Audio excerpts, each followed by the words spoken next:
Thanks, PONI and Rusi, for inviting me from Switzerland to talk about why the NPT will not collapse soon. Now, how do I get to this question? Well, if you follow the paper trail, for the last 50 years, or almost 50 years that this treaty has been with us, people have continuously been writing that absent urgent, imminent action, this treaty is going to collapse.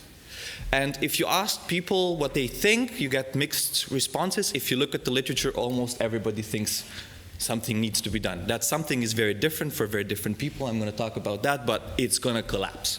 So I've been thinking about the reasoning behind this for a few years. Patricia listened to my first thoughts about this like 4 years ago. So this paper has been in gestation for a while, but now it's done. And it's going to show up soon in the Journal of Strategic Studies, actually in a few weeks. So when I was thinking about this presentation, I said, well, I have a simple argument. I'm arguing this treaty is not going to collapse anytime soon, or at least there is no evidence either in theory or empiry that that's going to happen. Now the problem is that I'm talking about the future, so I have to use a bunch of theories and a bunch of literatures, be it history, be it international relations, be it proliferation studies, et cetera, to make this point. So I'm not going to even try to use the 8 minutes or 8.5 that I still have to try to convince you of my argument. But I hope I'll give you a little bit of a glimpse so that you can become one of those 7 people that will actually download and read the paper from the GSS when it shows up there. So when people think about collapse of the treaty, what do they actually mean? Well, hope this works. So they mean, and everybody agrees on this, that something, well, it's not collapsing now, so something will happen. So we will see a trigger that will unleash some sort of process that at the end will bring the collapse of the treaty. Now, collapse has many words in the literature. It goes from death to oblivion. You have everything, but nobody really thinks much about what it means. There's not much literature on collapse. Now, luckily, there is quite a bit of international law literature on it telling us that a treaty can die like this. Everybody withdraws from it, dies. Countries negotiate a new treaty, the old one dies. Countries try to negotiate a new treaty and they fail, or they don't even start to negotiate a treaty because they know they will fail. So the treaty is forgotten. It's still there. In theory, it's valid. In practice, everybody knows you don't need to think about it. So if that's what we're looking after, then what could happen? Well, people have put forward a number of triggers that are out there. However, how do they come to these triggers? How do they identify them? Well, they have a theory of how this NPT works. What is the mechanism? Why did states join the treaty?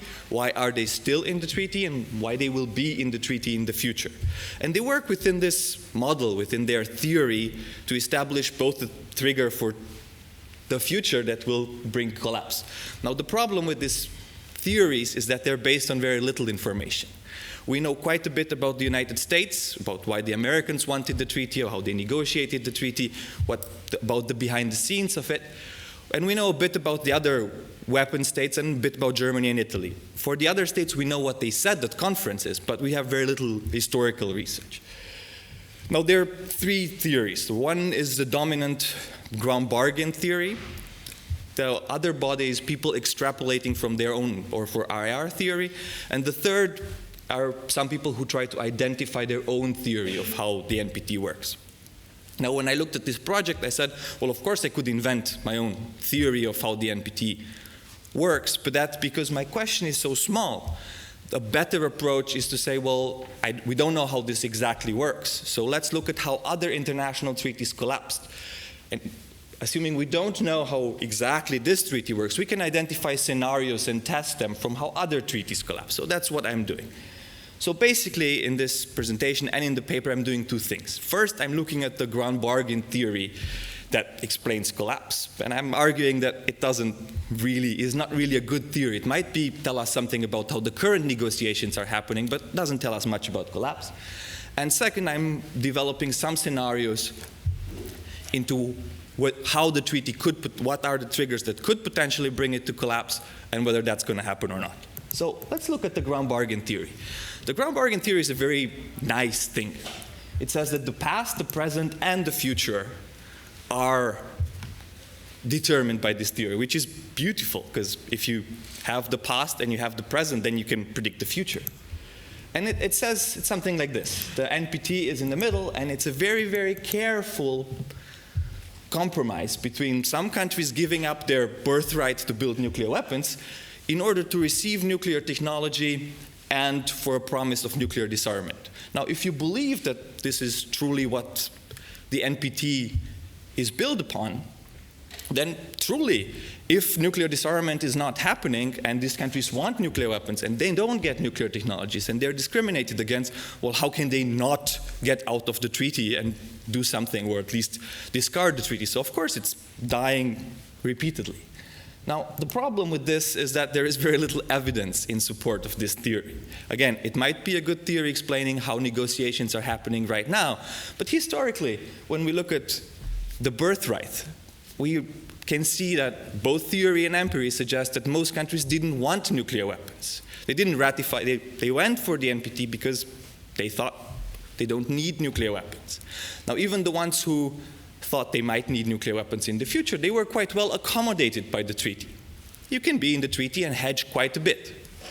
Now, if we look at on the other side of the equation, yes, some countries wanted disarmament, but they demanded it in the negotiation process. And they knew quite well when they agreed to the treaty that disarmament's not gonna come overnight. So it's quite hard to argue that they're disappointed. Now, even if we project that into the current time, yes, very few countries really have material problems with nuclear weapon states owning nuclear weapons. Most countries would want to have disarmament. However, what are they willing to give up to achieve disarmament? And at least that's what both the theoretical and the empirical literature suggests, countries are not willing to give much for moral reason. Now, sometimes we wish they would, but in practice, they don't. And finally, there are plenty of other, and I'm not proposing my own NPT theory, but I am arguing there are plenty of reasons to explain why countries entered the NPT and why they're in the NPT that are completely beside this apparent ground bargain. Some countries might have entered because their allies wanted them to, some countries entered because there were pressures to do, some countries entered because maybe it was the right thing to do, I don't know. But there are many reasons that are outside of this three-pillar ground bargain, whatever you want to call it. So this is just a little bit on the ground bargain story. Now, if we look at alternative scenarios, well, how could this treaty potentially collapse? Well, the first is everybody goes out. Well, now, countries don't tend to go out because they think they don't like the treaty. They tend to go out because they build nuclear weapons. Now, if one country is followed by many, and we achieve some sort of, of proliferation chain, then the treaty obviously collapses. Now, the problem with that story is that both empiry and theory suggest that when a country proliferates, there are not that many that follow it.